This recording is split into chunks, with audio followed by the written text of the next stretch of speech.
Hola, soy Juan Villoro, escritor y periodista mexicano.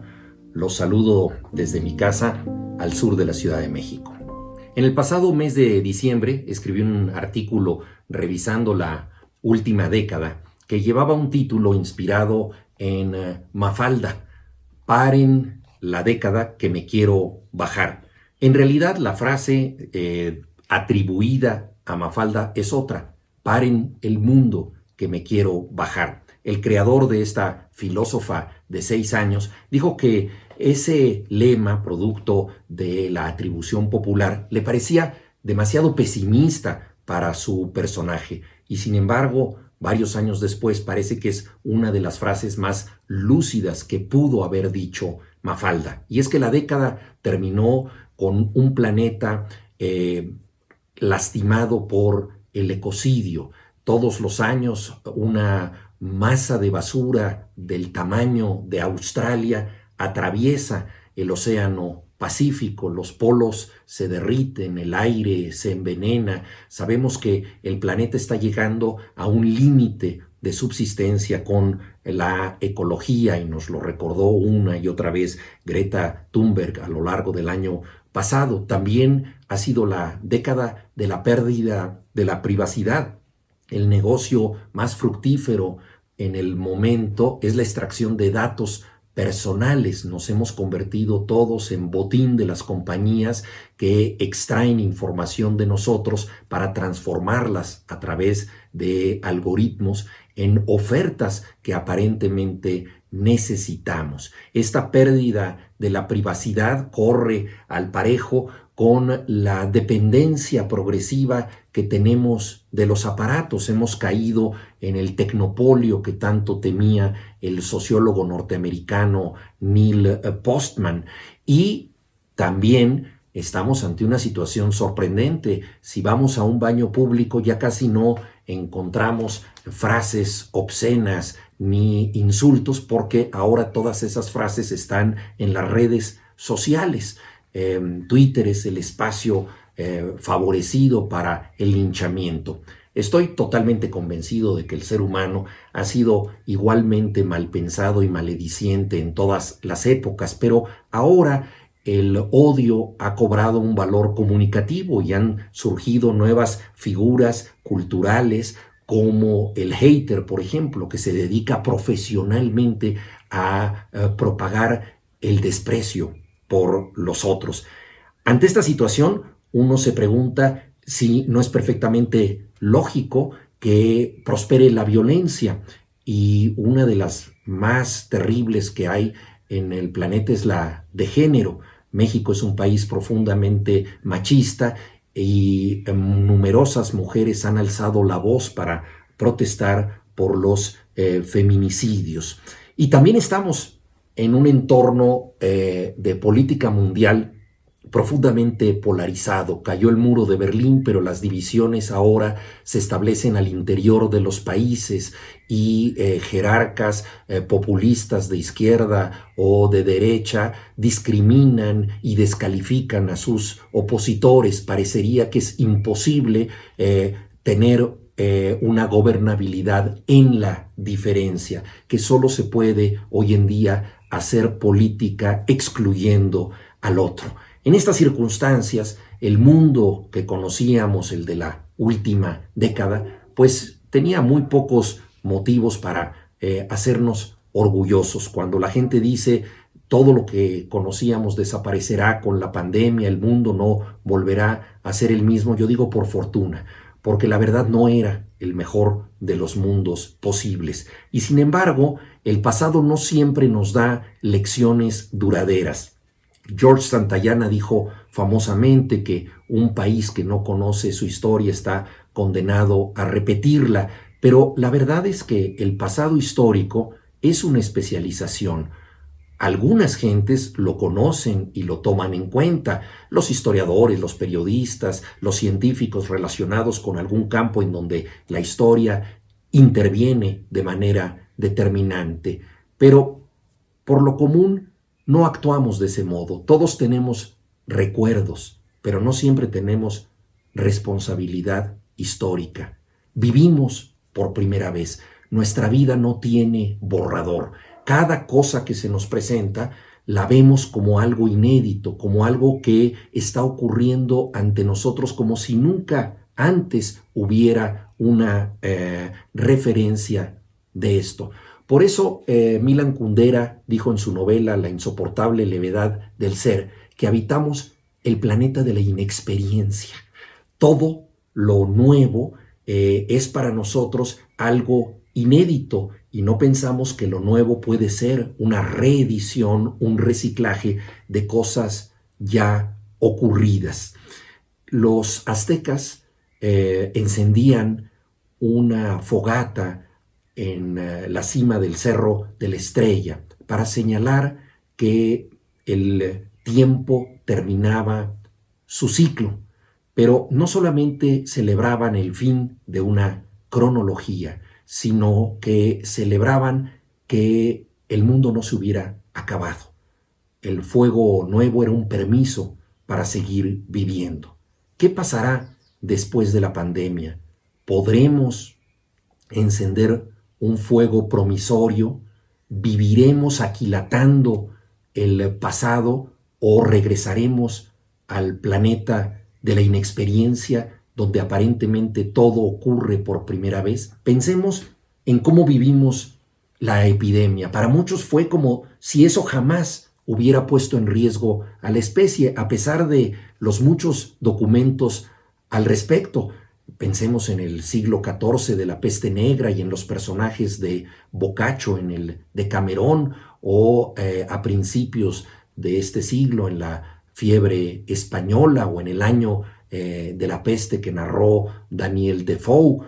Una vez más, la novela de Albert Camus, La peste, volvió a ponerse de moda. Hay muchos antecedentes y, sin embargo, para nosotros esto era una novedad, porque lo vivíamos por primera vez en nuestra existencia personal. Más allá de este tiempo, cuando podamos encender ese fuego nuevo, ¿qué quedará? Por un lado estarán sin duda los saldos terribles, las muertes de decenas de miles de personas, la pobreza repentina de algunos, el desempleo de otros, la violencia generada por estos días de encierro. En México, en los 2 primeros meses de la epidemia, hubo 100 mujeres muertas por el coronavirus y 367 mujeres muertas por violencia de género. Muchas de estas muertes en casos de encierro. De modo que hay saldos profundamente negativos que tendremos que aquilatar. Pero creo que también tendremos nostalgia de estos días al pensar en la forma en que vivimos y en que volvimos a nosotros mismos. Todo cataclismo exige un examen de conciencia. Nadie sobrevive en silencio y nadie sobrevive sin replantearse lo ocurrido y sin pensar qué tanto merece estar a salvo. Entonces, al replantearnos algunas cosas, pensaremos también en las lecciones afortunadas de la epidemia. Una de ellas es ecológica. El virus hizo más por limpiar el planeta que todo lo que hemos podido hacer nosotros. Los canales de Venecia se limpiaron, la nube negra desapareció en el cielo de China, las especies salvajes regresaron por sus fueros e incluso visitaron horizontes urbanos. Esto fue profundamente significativo y ojalá lo tomáramos como una lección para seguir por ese camino, porque la contaminación del planeta ya es irreversible. Pensemos tan solo en el caso de los cruceros, que son focos de contaminación de los mares y de infección de los pasajeros. Esta circunstancia absurda no tiene por qué continuar y hay muchos otros ejemplos que se volvieron patentes durante la crisis. También vemos nosotros que gobiernos que no estaban encaminados a hacer políticas sociales tuvieron que realizarlas. Pienso, por ejemplo, en los billones de dólares que Donald Trump destinó a fines que parecían totalmente impensables en su agenda política. Esto no tuvo que ver con un sentido de la ética o con una consideración al prójimo, sino con una idea de la necesidad. Y creo que también la crisis nos da una oportunidad extraordinaria para replantearnos qué es la necesidad. La mayoría de los países la entienden en términos exclusivamente económicos. Hoy en día, cuando se habla de economía, es como si en una moderna teodicea se hablara del ser supremo. La prioridad siempre es económica. En forma insólita se destinaron millones para políticas sociales por causas económicas. Esto es importante, pero también la crisis de la pandemia nos dio una lección significativa al hacernos entender que no es lo mismo estar interconectado que unido. El planeta es un planeta contagioso porque tiene muchas interconexiones, pero las respuestas a este contagio solo se dan a través de la unidad. El filósofo Paul Preciado ha recordado que las palabras inmunidad y comunidad comparten una partícula etimológica, munus, que quiere decir tributo. El inmune no paga tributo, la comunidad debe hacerlo. Si pensamos en estas dos palabras, debemos entender que solo se puede ser inmune en comunidad. No basta estar interconectado, hay que estar unido. Esas políticas de unidad pasan por la necesidad material, pero también y sobre todo por el patrimonio inmaterial. Si resistimos a la pandemia fue porque supimos imaginar. Cualquier persona que haya lavado ropa a mano con esfuerzo sabe que la mejor manera de aliviar esto es cantar. Las lavanderas cantan. Esa lección nos alerta acerca de que el esfuerzo físico va acompañado de una compensación mental, espiritual. La subsistencia en tiempos de crisis se debió a que la gente en el encierro mató el tedio disfrazándose, recitando poemas, cantando canciones, jugando adivínalo con mímica, leyendo memes, viendo GIFs, escribiendo cosas. Numerosos artistas en todo el planeta regalaron conciertos, obras de teatro, libros. La representación de la realidad nos salvó de la realidad. Y sin embargo, en las políticas de la necesidad, cuando se destinan millones a la economía, se suprimen recursos a la cultura, como si no fueran parte las dos cosas de lo mismo, como si pudiéramos subsistir exclusivamente reproduciéndonos a nosotros de una manera física. La comunidad futura, la comunidad que pueda ser inmune, tendrá que contar con sujetos integrales que no solamente reciban una gratificación material, sino también mental. La imaginación es tan importante para la subsistencia como el pan. Y en esto me parece muy importante regresar a la idea de Michel Foucault de la biopolítica.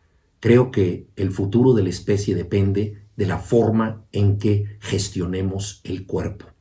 Puede suceder que las políticas de supervisión y vigilancia biopolítica actuales se extiendan y que la extracción de datos personales se prolongue a través de lo mucho que se ha avanzado ahora en supervisar a la población confinándola con razones médicas. Veo un peligro en una sociedad que opere de ese modo. La resistencia y la creación de una comunidad futura dependerá de una política que defienda el cuerpo como una frontera inviolable.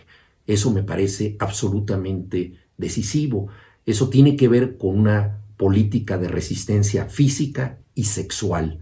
El contacto volverá a ser significativo. Habrá nuevo valor en las caricias y en los besos. La importancia social del contacto se va a resignificar y es muy importante que defendamos esto. Pero así como una nueva comunidad dependerá de esta política física y sexual, también dependerá de una política cultural, de las formas de representación de la realidad que hoy se consideran prescindibles por parte de la mayoría de los gobiernos que tratan de combatir la epidemia.